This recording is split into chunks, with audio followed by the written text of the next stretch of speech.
मी आलो. आलो.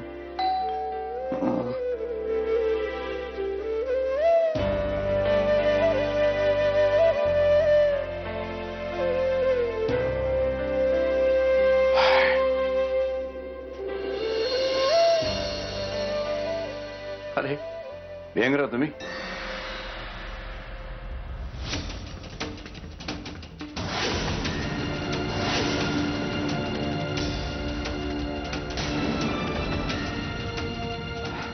बाबा आत. हो या.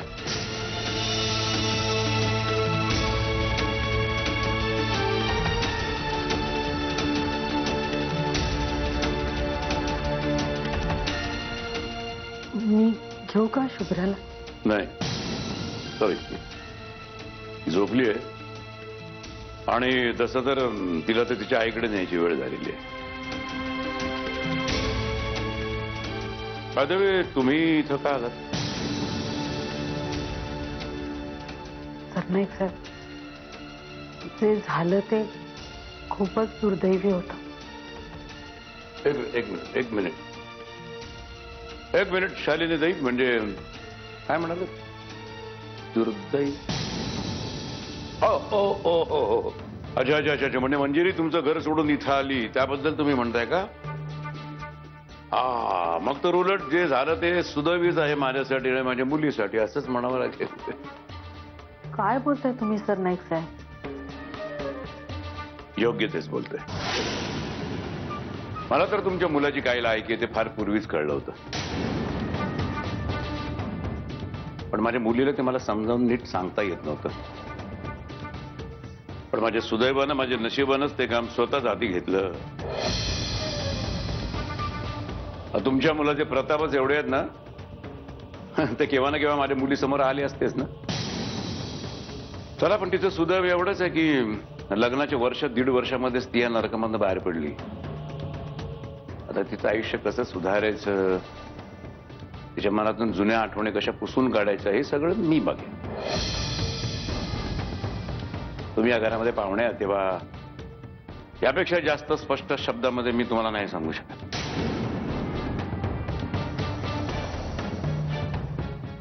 बोला, काय घेणार तुम्ही? चहा कॉफी वगैरे काय घेणार असेल तर सांगा तसं. नाही म्हणजे आमच्या घरामध्ये कोणाचा म्हणजे पाहुण्यांचा अपमान करायची सवय नाहीये कधी. काय घेणार? नाही? चला मग, प्रश्नच मिटला. या मग, निघा.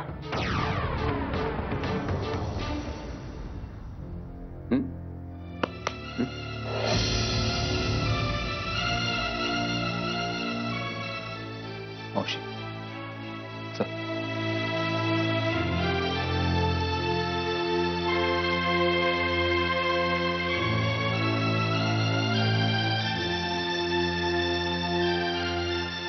सरनाईक साहेब, तुमच्याशी असं वागून तुम्ही खूप मोठी चूक करताय. चूक? चूक नाही. चूक मी 1.5 वर्षापूर्वी केली होती, माझ्या मुलीचं तुमच्या मुलाशी लग्न लावून. आता ती चूक मी सुधारतोय. तुम्ही काहीही म्हणा, तुम्ही कसेही वागा, मावशी पण मी आज इथून माझ्या सुनेला घेतल्याशिवाय जाणार नाही.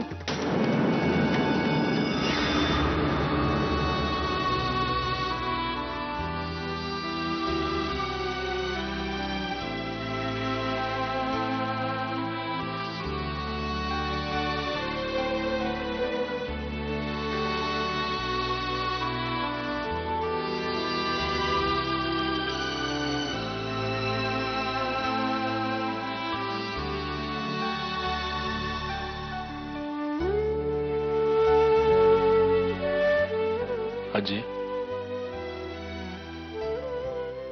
टाळतीस मला? त्याचं काय बी नाही. मग आता मी बघितल्याबरोबर लगेच नजर काढून घेतलीस. वाटी वळते ना मग वाती वळता वळता माझ्याशी बोल की जरा.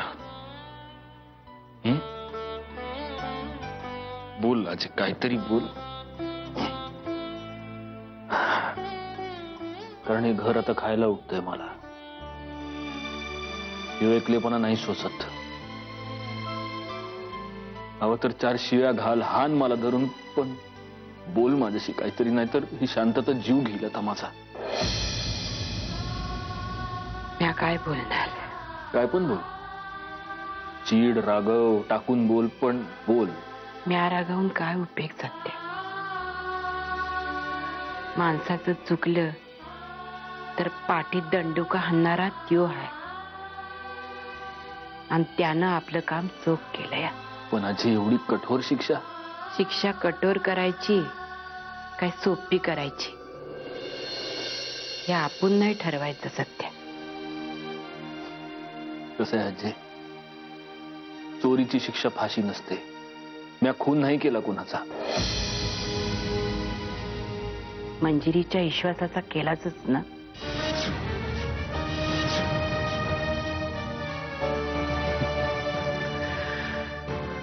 गंमत अशी आजी की मी स्वतःहून समोरून तिला हे समज सांगणार होतो.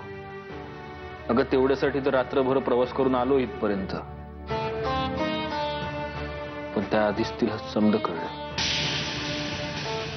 याला तर आयुष्य म्हणतात सत्या. तू ठरवलंस कालची वेळ योग्य होती. तुला काल उपरती झाली, पण पापाची बीज तर आधीच रोवली गेली होती ना.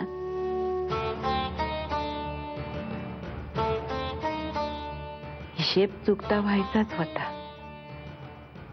तो झाला. झाला, पण मग आता पुढं काय? पुढं काय ते म्या काय सांगू. त्याच्या मनात जे काय असेल तेच होईल. पण त्याच्या मनात काही विपरीत असेल तर? जे सोनं असतं ना लेकरा, त्या आगीतून लकलकीत होऊनच बाहेर निघतंय बघ. आगीचा रस्ता कदाचित लई मोठा असेल. हातपाय भरपळतील, अंगाची लाई व्हायल, पण चालत राहायचं. पाप संपवण्याचा एकच मार्ग आहे लेकरा. पश्चात्तापाच्या आगीत पूर्णपणे स्वतःला जाळून घ्यायचं. जळून भस्मसात झालं की माग उरत फक्त राख. आणि राखे इतकं पवित्र हे ईश्वात दुसरं काय नाही बघ.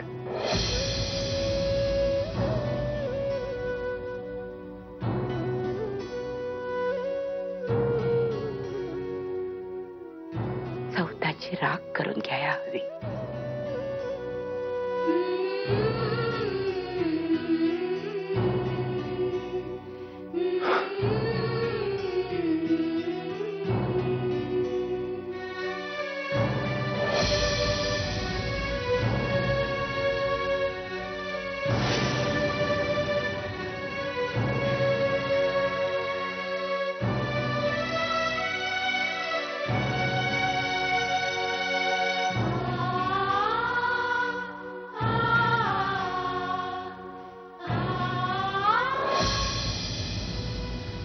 एवढा कॉन्फिडन्स,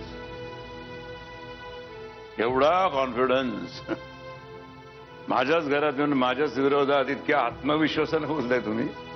हो, कारण मी माझ्या मुलाच्या आणि सुनेच्या हिताचं बघतीये. तुम्ही तुमच्या मुलाचा स्वार्थ बघते शालेली जाईल, दुसरं काही नाही. मग मुधोळकरांची सवयच आहे ना स्वतःचा स्वार्थ साधून घेण्याची. मी हे एवढं सुद्धा बोलतो ना, हे नशीब समजा. तुमचे आमचे आतापर्यंत जे काही संबंध होते आहेत किंवा जे काही उरले असतील त्या सगळ्यांचा आदर म्हणून मी तुमच्याशी पोलाइटली बोलतोय. प्लीज मला मर्यादा सोडायला लावू नका, विनंती करू.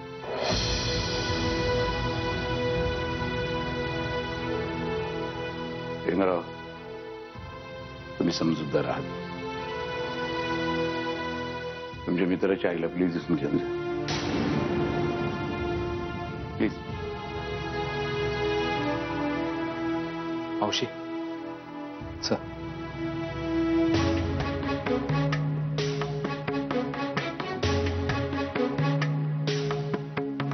आई आई मंजिरी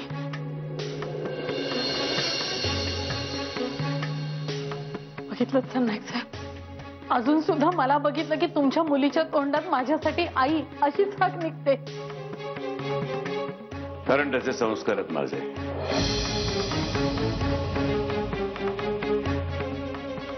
मान्य आहे, पण माया तिला काही अर्थ आहे का नाही? मंजिरी मंजिरी, मी तुझी माफी मागायला आली, मला माफ कर. मी चुकले. तू जगाचा ऐकून स्वतःचे निर्णय नको ना घेऊस असे. अगं मान्य आहे, चुका झाल्या आमच्या, आम्ही सगळेच चुकलो. सत्याने तर चूक केलीच, पण आम्ही सुद्धा. हे बघ, तुला जे वाटतंय ना तसं काही नाहीये ग, खरंच. म्हणजे तू आम्हाला सगळ्यांना आमच्याकडे हवी आहेस. तू आमची आहेस ग, आमच्या आयुष्याचा अविभाज्य भाग आहेस तू. आम्ही कोणीच तुझ्याशिवाय नाही राहू शकत, ना तुझ्याशिवाय ना शुभ्राशिवाय. आणि हे बघ, तू जसा विचार करतेस ना तसं काही सुद्धा नाही आता. विश्वास ठेव माझ्यावर. म्हणजे प्रियामध्ये आणि सत्यजित मध्ये काही चालू आहे असं जर तुला वाटत असेल तर ते चुकीचं आहे. सत्यजितने ते केव्हाच संपून टाकलंय. आता त्या दोघांमध्ये तसं काही नाहीये. विश्वास ठेव माझ्यावर, मी तरी खोटं नाही बोलणार तुझ्याशी. मंजिरी बास झालं शालिनीताई, बास झालं, बास. आपली पडती बाजू किती नेटाने आणि किती धिनानं सावरायची नाही तुमच्याकडून शिकायला हवं. पुन्हा एकदा मला कळून चुकलं की सगळे तुम्ही मुधोळकर एकाच माळेचे मणी आहात. सरनाईक साहेब प्लीज.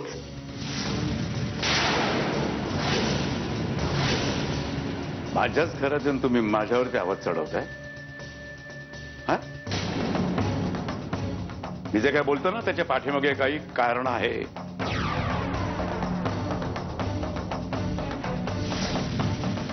कुठली कारण? कुठली कारण? कारण हवे तुम्हाला? कारण ऐका, ज्या दिवशी मंजिरी तिच्या मुलीला जन्म देत होती हॉस्पिटलमध्ये, त्या रात्री ती जगेल का मरेल याची शाश्वती डॉक्टर स्वतः देऊ शकत नव्हते.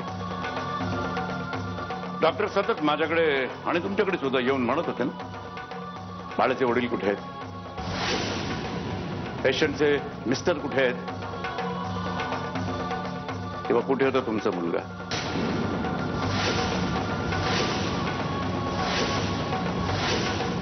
रात्री मंजिरीला हॉस्पिटलमध्ये ऍडमिट केलं त्यावेळेस तुमचे दिवटे चिरंजीव कुठे होते? ते दुसऱ्या दिवशी सकाळी हॉस्पिटलमध्ये हजर झाले. आणि जेव्हा ते हॉस्पिटलमध्ये आले ना तेव्हा त्यांना पत्ता सुद्धा नव्हता की त्यांच्या बायकोने त्यांच्या मुलीला जन्म दिला याचा.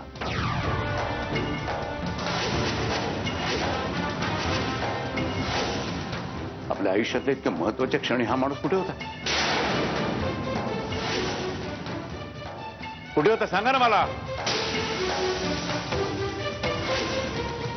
एवढं मारे सांगता ना की तुमचं माझ्या मुलीवरती तुमच्या नातीवरती एवढं प्रेम आहे म्हणून,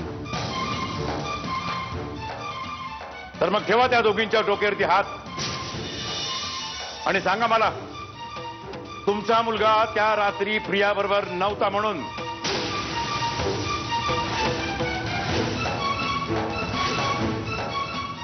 सांगा. काय उत्तर नाहीये का? नाही उत्तर ना?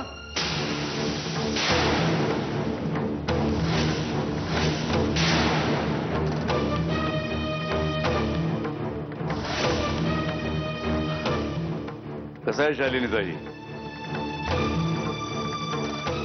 दुसऱ्याच्या चुका लक्षात ठेवता येतात स्वतःच्या चुका मात्र साळसूतपणे विसरता.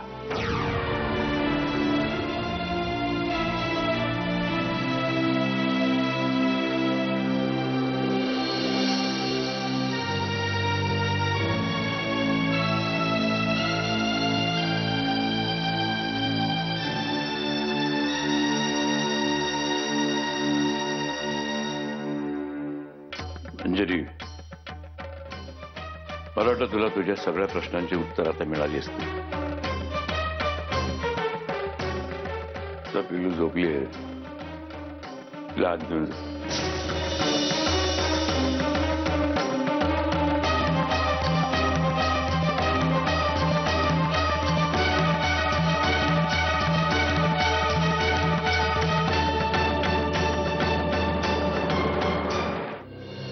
तू सकाळी मला जी गोष्ट सांगितलीस त्यावर अजूनही विश्वास नाहीये माझा. जी बाई काही क्षुल्लक रुपयांसाठी घरातल्यांच्या सुखाचा विचार न करता त्यांच्या जीवावर उठली असेल ती बाई स्वतःची कातडी वाचवण्यासाठी कुठच्याही थराला जाऊ शकते. तू आधी मला त्या प्रेग्नन्सी टेस्टचे रिपोर्ट्स दाखव, मगच मी तुझ्यावर विश्वास ठेवीन. तुला जर वाटत असेल तुझ्या बोलण्यावर मी विश्वास ठेवावा तर मी सांगितलेल्या लॅबमध्ये जाऊन टेस्ट करायचे.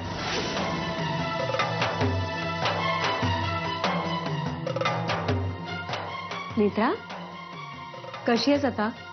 मुद्दामच तुझी चौकशी करायला आले. नाही, आता आता बरी आहे मी. जरा चक्कर आल्यासारखं होत होतं एवढंच. अगं असं काय करतेस? काल परवा पण तुला बरं नव्हतं, आज म्हणतेस चक्कर येते. मी डॉक्टरांना फोन करते, थांब. नाही नाही, राहू देत, मला बरं वाटेल. अगं राहू देत काय, असं अंगावर काढलंस ना तर त्रास होईल तुलाच. नाही, बरं वाटेल मला.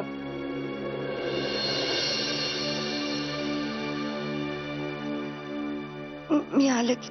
अगं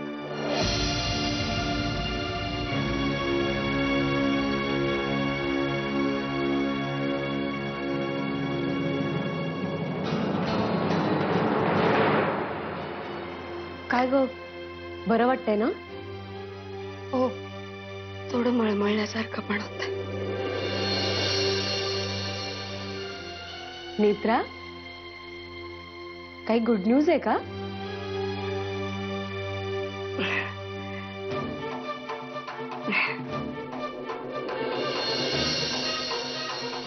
कॉंग्रॅच्युलेशन. थँक्यू. Take care. हो.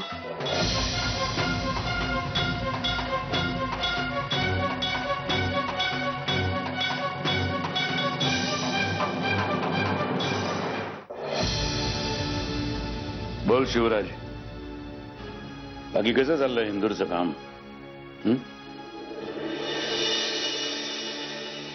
दादा, मी इंदूरच्या कामाबद्दल चर्चा करायला आलेलो नाहीये. मला कळलं तू का आलायस ते. दादा, अंकिताचा मला फोन आला होता. तिने मंजिरीबद्दल सगळं सांगितलं. तिथली कामं आपल्या माणसांच्या अंगावर सोडून मी तडक इकडे आलो. काय घडलंय सगळं? मला तर धक्काच बसलाय. पण मंजिरीकडून मी सगळं ऐकलं तेव्हा मला धक्का नाही बसला, कारण या माणसाकडून मी दुसरी कुठली अपेक्षाच करू शकत नाही. तो हेच करणार. माझ्या मुलीच्या मनावर जितके घाव करता येतील तितके घाव त्यांनी केले. या सगळ्याला मंजिरीचा दुर्दैवच म्हणावं लागेल. नाही शिवराज, नाही, दुर्दैव वगैरे काही नाही. हे सगळं माझ्याच चुका आहेत, मीच केलेल्या सगळ्या चुका आहेत. ती बिचारी नको नको म्हणत असताना सुद्धा मीच हट्टानं त्या माणसाशी तिला लग्न करायला भाग पडलो. आणि सोन्यासारख्या मुलीच्या आयुष्याची वाताहत केली मी माझ्याच हातून. तर तिला या दलदलीतून सुद्धा मलाच बाहेर काढलं पाहिजे ना. ते माझं कर्तव्य आणि पश्चाताप सुद्धा. दादा, तुझी चिडचिड, तुझी कळकळ समजते मला. परमेश्वराने मला आणि अंकिताला मुलांचं सुख कधी दिलं नाही. पण मधुरा आणि मंजिरीवर आम्ही पोटच्या पोरींसारखंच प्रेम केलं ना रे. काय बोलतोस तू? अरे मला ठाऊक नाही ते. किशोरी गेल्यानंतर अंकितालाच तर मधुराला सांभाळलं होतं ना. माझ्या इतकाच तुम्हा दोघांचाही अधिकार हक्क आहे त्यांच्यावर. मग ह्याच हक्काने एक गोष्ट सांगू दादा, जरा समजूतनी घे. कदाचित आपल्याला दिसते तेवढी चूक सत्यजित रावांची नसेल या सगळ्यात. कसं आहे, पुरुषाच्या माथी व्यभिचाराचा पटकन येतो. समाज त्याला लगेच दोषी ठरवून मोकळवतात. आग लागल्याशिवाय धूर दिसत नाही शिवराज. त्या माणसाचा आणि त्या दीड दमडीच्या मुलीचा व्हिडिओ पाहिलाय मंजिरीने स्वतःच्या डोळ्यांनी, आणि त्या माणसाने सुद्धा ते मान्य केलंय.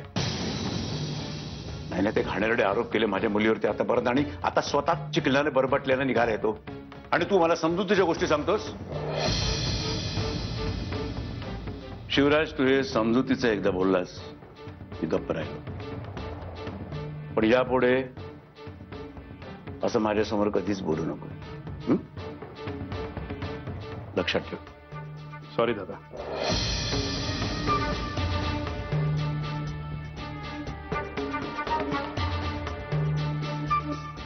गेले अनेक दिवस संधी शोधत होतो की मंजिरीच्या आयुष्यातून त्या माणसाला वेगळं करण्याची. संधी मला मिळत नव्हती, पण आता नियतीनेच ती संधी माझ्या समोर आणून ठेवलेली आहे. या संधीचा मी पुरेपूर उपयोग करून घेणार.